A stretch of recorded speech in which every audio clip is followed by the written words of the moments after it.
നമസ്കാരം, ഏവർക്കും എൻട്രൻസ് ബോർഡിലേക്ക് സ്വാഗതം.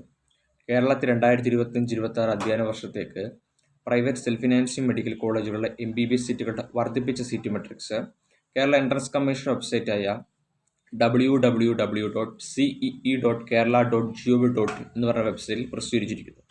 നേരത്തെ NMCയുടെ വെബ്സൈറ്റിൽ സീറ്റ് മെട്രിക്സ് പ്രസിദ്ധീകരിച്ചപ്പോൾ നിലവിലുള്ള 5 പ്രൈവറ്റ് സെൽഫ് ഫിനാൻസിംഗ് മെഡിക്കൽ കോളേജുകളാണ് സീറ്റ് വർധനയ്ക്കുള്ള അനുമതി ലഭിച്ചിരുന്നെങ്കിൽ പുതിയ സീറ്റ് മെട്രിക്സ് കീമിൻ്റെ സൈറ്റിൽ നോക്കുമ്പോൾ ഒരു കോളേജിനും കൂടെ നിലവിലുള്ള ഒരു private self financing medical college കൂടെ സീറ്റ് വർദ്ധിക്കാനുള്ള അനുമതി ലഭിച്ചിരിക്കുന്നു. നമുക്ക് സീറ്റ് മെട്രിക്സിലേക്ക് നോക്കാം. ഒന്നാമതായിട്ട് jubilee mission medical college and research institute തൃശ്ശൂരുള്ളത് 50 സീറ്റിൻ്റെ വർധനമാണ് ഇവിടെ ഉണ്ടായിരിക്കുന്നത്. രണ്ടാമത് PKS institute of medical science Ottapalam Palakkad, അവിടെ 50 സീറ്റിൻ്റെ വർധനമാണ് ഉണ്ടായിരിക്കുന്നത്. Malabar medical college hospital and research institute Kozhikode, അവിടെ 50 സീറ്റിൻ്റെ വർധനമാണ് ഉണ്ടായിരിക്കുന്നത്.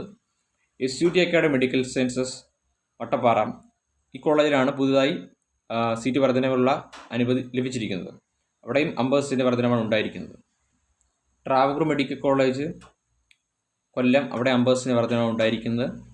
Al Azhar medical college super speciality hospital Thodupuzha Kottayam 100 seat വർധനമാണ് ഉണ്ടായിരിക്കുന്നത്.